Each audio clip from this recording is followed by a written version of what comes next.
Hi everyone, we'll be taking the next 2 weeks off because of Desert Bus for Hope, which will be starting on Friday, November the 13th, how ominous, at 10 a.m. Pacific and whatever time that is in your own personal time zone, because the world is a place. If you're interested in finding out more about Desert Bus for Hope, you can go to desertbus.org.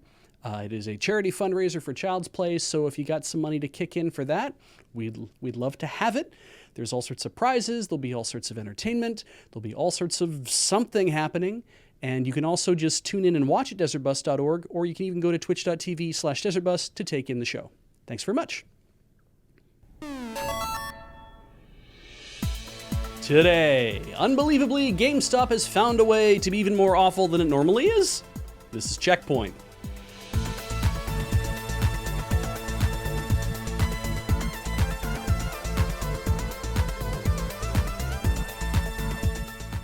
Hello and welcome to CheckPoint, the only video game news show written, performed, and produced by the chronically sleep-deprived.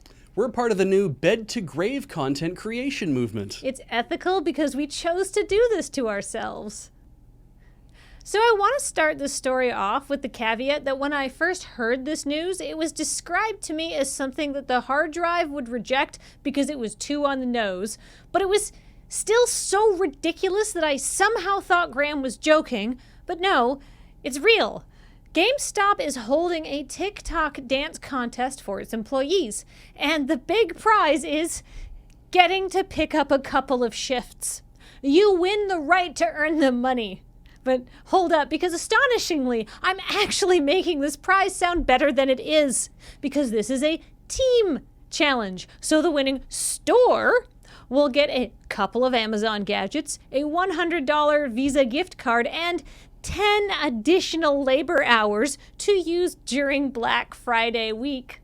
Like, if you follow the example that GameStop corporate made, the prize works out to 2.5 hours per person, and it's not even guaranteed to be on a stat holiday. So if you dance the best, they'll do a little less wage theft to you that week. In retrospect, I don't know why I thought Graham was joking, because it's not funny. If you're a fan of American football, and really, who isn't a fan of complicated head injuries these days, you've noticed that the COVID-19 pandemic has resulted in empty stadiums. To combat this unnatural, bad-for-TV look, teams have resorted to filling the stands with cardboard cutouts of things resembling humans. But the Detroit Lions have gone one better. They're using stills of Animal Crossing characters to pack their stands, and the whimsy is a welcome relief from the dead-eyed CPR dummy look that other teams have been using. Still, if you're going to have pictures of Animal Crossing characters in the stands, couldn't you also pipe in the sounds from the game? Like, maybe when the first quarter is over, a bell tolls and the music for the next quarter changes to a different track? Or whenever QB Matthew Stafford gets sacked or catches COVID, you play the music from When You Get Stung by Wasps. Or when head coach Matt Patricia yet again blows another double-digit lead in the fourth quarter to lose the game, you just cut away to KK Slider playing through the ending credits. Hey, if nothing else, it's a great cue for Lions fans to remember that after they finish watching their team piss away another lead, they can always turn to Animal Crossing for some comfort.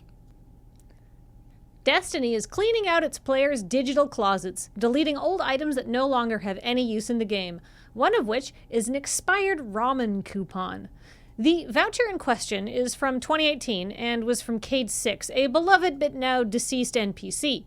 And even though the item is useless, many players held on to it, not only as a tribute to Cade 6, but because Bungie has previously rewarded players for holding on to seemingly useless items for extended periods of time. And their instincts were correct. According to former Bungie developer Jonathan Chan, the plan was always to do more with the coupon, but he just wasn't able to get to it during his time at the company. So I guess the moral of the story is that Destiny players should never delete anything, because it could all be important. Maybe the next super exotic legendary shotgun will be unlocked with a half-eaten Altoid in the pocket of the suit jacket you wore to a wedding 2 years ago. You just don't know! Monster Prom 2, Monster Camp, the sequel to Monster Prom 1, no subtitle, has introduced an interesting feature designed to help players configure the kind of online multiplayer dating sim that they want to play. The developers at Beautiful Glitch added trigger warning options to mentions of drugs, toilet humor, and scenes that might be considered too graphic, though it's not clear whether that means violence or, you know, sex. I'm talking about sex.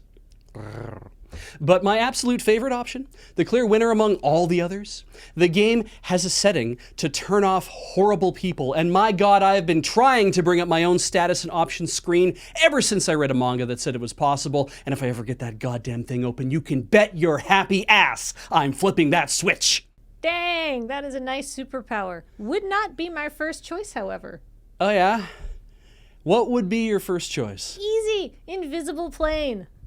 Not actually a superpower. Yeah, but I won't care because I'm going to be hotboxing an invisible plane. Does your plane have autopilot? I'm going to be riding clouds like Son Goku.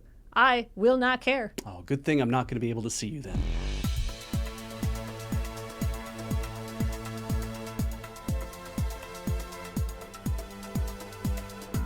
Coming up, Nintendo's profits were up 209% this year. The company made $2.8 billion because all of us have been extremely sad. Well, most of us. There's probably some people at Nintendo who are happy. If you're a fan of American football, and really, who isn't a fan of complicated hand jigger... How did I do that? I'm gonna be riding clouds like Son Goku. All right, it's okay. Eh. Not actually a superpower. I won't care. I'm gonna be hotboxing my invisible plane. Plane. My plane! The plane. All right. You fool! Just bring me my invisible plane.